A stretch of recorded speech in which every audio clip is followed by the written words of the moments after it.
حال کردن سیستم مدل‌ها رو دمبرویم. این مثال پیش کردیم. در این درس با یوری ماتریسه قاعده گاوس دمبرویم. بیاین اول به شکل ماتریسه گردونیم این سیستم مدل رو. چه بود؟ فقط کوفیشنت x, y و z رو می‌نویسیم در یک ماتریسه. 3 2 مینوس 3 1 1 1 2 1 z در اینجا 0 ضرب x y z.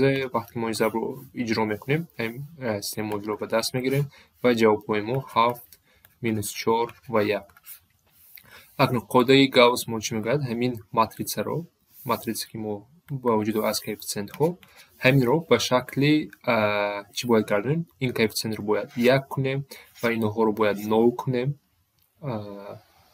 این هم باید 0 کنیم و بر دیاگونال عددها رو باید دیگر عددهاش نمیتونن دیگر جاها این رو ما باید 1 کنیم و دیگر عددها رو 0 باید کنیم. چه کار میکنیم؟ چه که میتونیم در اصل ما 1 داریم، ما میتونیم قطار دوم و یکم جایشون عوض کنیم و ماتریسه ما به کدام شکل تبدیل می‌یابد.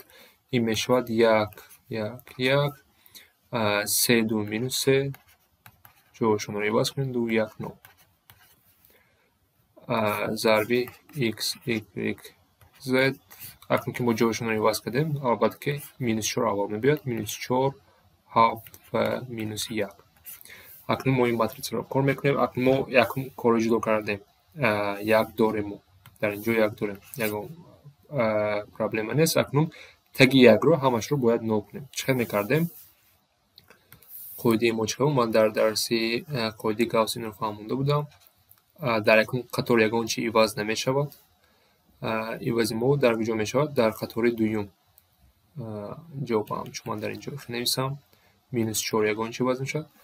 ما باید قطار یکم رو با 3 ضرب کرده از قطار دوم طرح کنیم. یعنی کاری ما اگر من در اینجا نویسم قطار 1 3 ضرب قطار 1 از قطار 2 طرح میکنیم. قطار 2 طرح 3 ضرب قطار 1 و عوض شوی در قطار 2 می شود. و این رو اگر در قطار یگان چی عوض نمی شود نویسیم.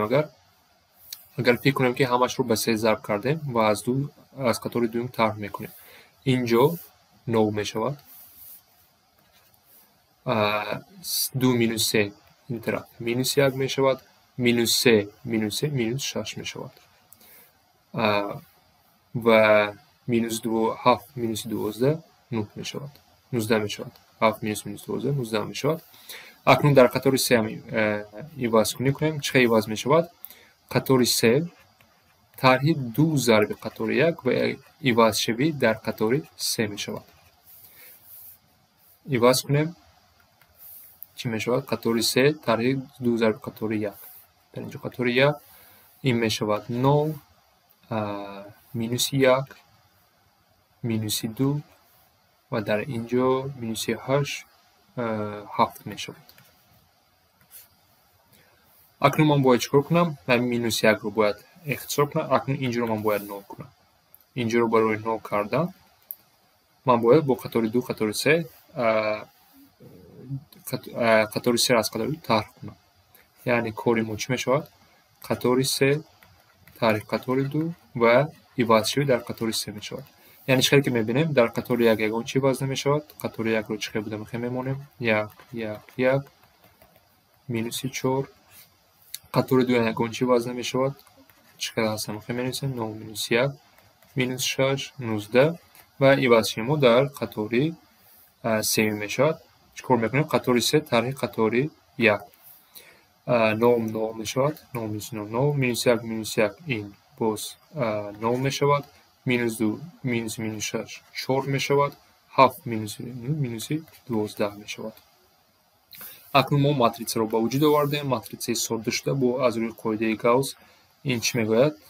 1 1 1 ماتریسه ساده شده ما 9 مینوس 1 مینوس 6 9 9 و 4 ضرب x y z برابر همین عددها باید شود مینوس 14 19 و مینوس 12. اکنون این چه کنیم؟ برای نیا کنیم سریم قطار 2 تا 9 داره و 4 وقتی ما ضرب ماتریس رو با کار کنیم اگر سیم قطار با این ستون ضرب کنیم چی میشه؟ 4z برابر مینوس 12. اینجا z یافتن آسان تر است. این چی میشه؟ مینوس 3. اکنون ما z رو یافتیم. اکنون قطار دوم رو استفاده برده ما y رو میابیم. یعنی قطار دو ضرب ستون به چی برابر میشه؟ 0 ضرب x 0 است. مینوس y مینوس 6z برابر 19 میشود. ما z رو الکی یافتیم. مینوس 3 است. مینوس y مینوس 6 مینوس 3 برابر 19 و این برابر چند میشود؟ 18 یک y برابر مینوس 1 میشود. اکنون ما یکم قطار استفاده برده چیکار میکنیم؟ دیگر رنگ رو انتخاب کنم. x رو میابیم. ما y z رو یافتیم. یکم مدل اخلاص چی میگه؟ x جمع y جمع z برابر مینوس 4.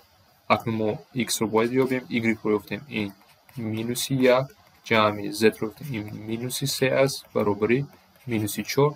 از اینجا میدونیم x برابر 9 است و حل مدل ما به 9 مینوس 1 و مینوس 3 برابر است. این بود کارکنی همین مدل 3 از روی قاعده گاوس.